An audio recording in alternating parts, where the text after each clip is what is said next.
એ પરીક્ષિત કહે છે કે ભગવાન, હે સુખદેવજી મહારાજ, આ પૂતના હતી એ તો અધમ પ્રકારની હતી, અસુર યોનિની હતી અને અનેક પ્રકારના એને પાપ કર્યા હતા. તો ભગવાને પોતાના ધામમાં એને મુક્તિ કઈ રીતે આલે, એનો ઉદ્ધાર કઈ રીતે કરે?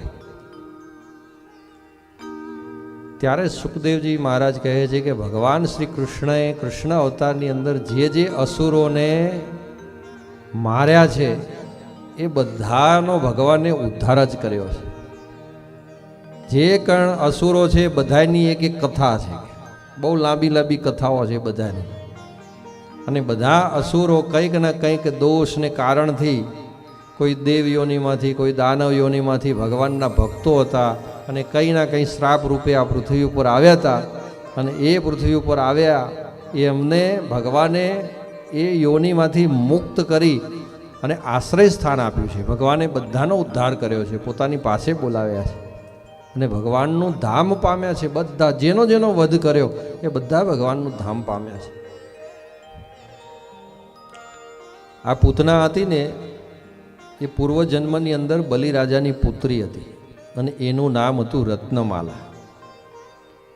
અને બલિરાજાની યજ્ઞશાળાની અંદર ભગવાન વામન અવતાર લઈ અને જ્યારે પ્રવેશ કરે છે ત્યારે એ જે બલિરાજાની પુત્રી હતી રત્નમાલા, એ ભગવાન પ્રત્યે મોહિત થઈ જાય છે અને એને પુત્ર વાત્સલ્ય, માતૃવાત્સલ્યનો ભાવ જાગે છે કે આવો સુંદર મજાનો બાળક, હાથની અંદર કમંડલ છે, નાનું બટુક સ્વરૂપ છે, છત્રી ધારણ કરી છે, આવો જો પુત્ર મને હોય ને તો હું એને હરખથી એટલું સ્તનપાન કરાવું કે આનંદ વિભોર થઈ જાઉં. એટલે સ્તનપાન કરાવવાની એનામાં ઝંખના જાગી છે, માતૃવાત્સલ્ય ભાવની ઝંખના જાગી છે.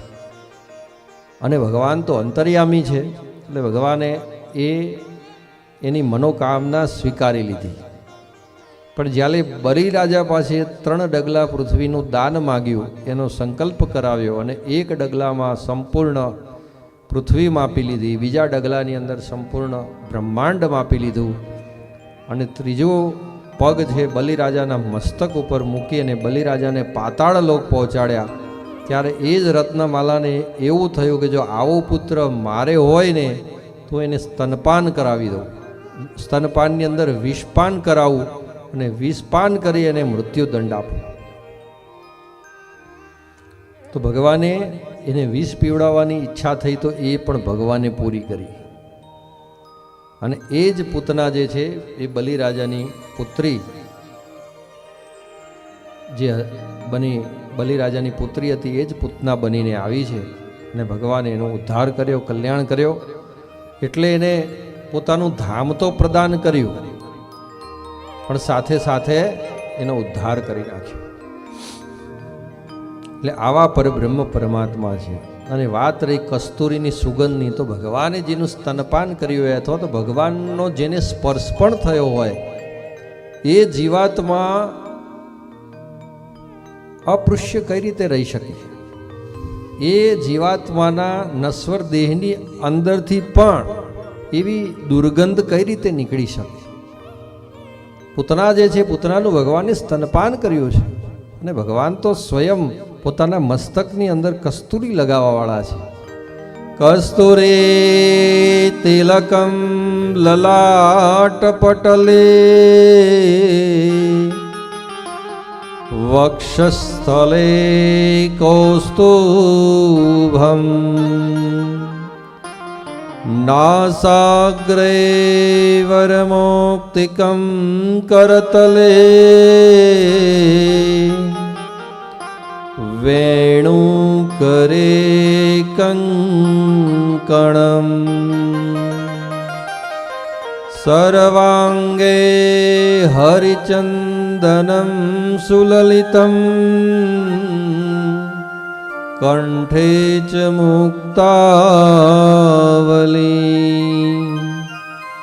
ગોપસ્ત્રી પરિવેષ્ટિતો વિજયતે ગોપાલ ચૂડામણી. આ ભગવાન છે અને એ ભગવાનનો માત્ર સ્પર્શ થવાથી જો એના અંગે અંગ પવિત્ર થઈ જતા હોય તો આ પૂતનાનું તો ભગવાને સ્તનપાન કર્યું છે, માતૃત્વનો ભાવ ભગવાને રજૂ કર્યું છે, માટે પૂતનાનો ઉદ્ધાર થયો. બોલો શ્રી કૃષ્ણ કનૈયા લાલ કી જય. સુખદેવજી મહારાજ કહે છે કે હે પરીક્ષિત, જે કોઈ પણ ભક્ત આ પૂતના ઉદ્ધારને સાંભળશે એના ભવના પાપ હોય તો એ બળીને ભસ્મ થઈ જશે અને ભગવાનની ભક્તિ એને પ્રાપ્ત થશે. એના મનની જે કોઈ પણ મનોકામના હોય એ ભગવાન શ્રી હરિનારાયણ પૂર્ણ કરશે.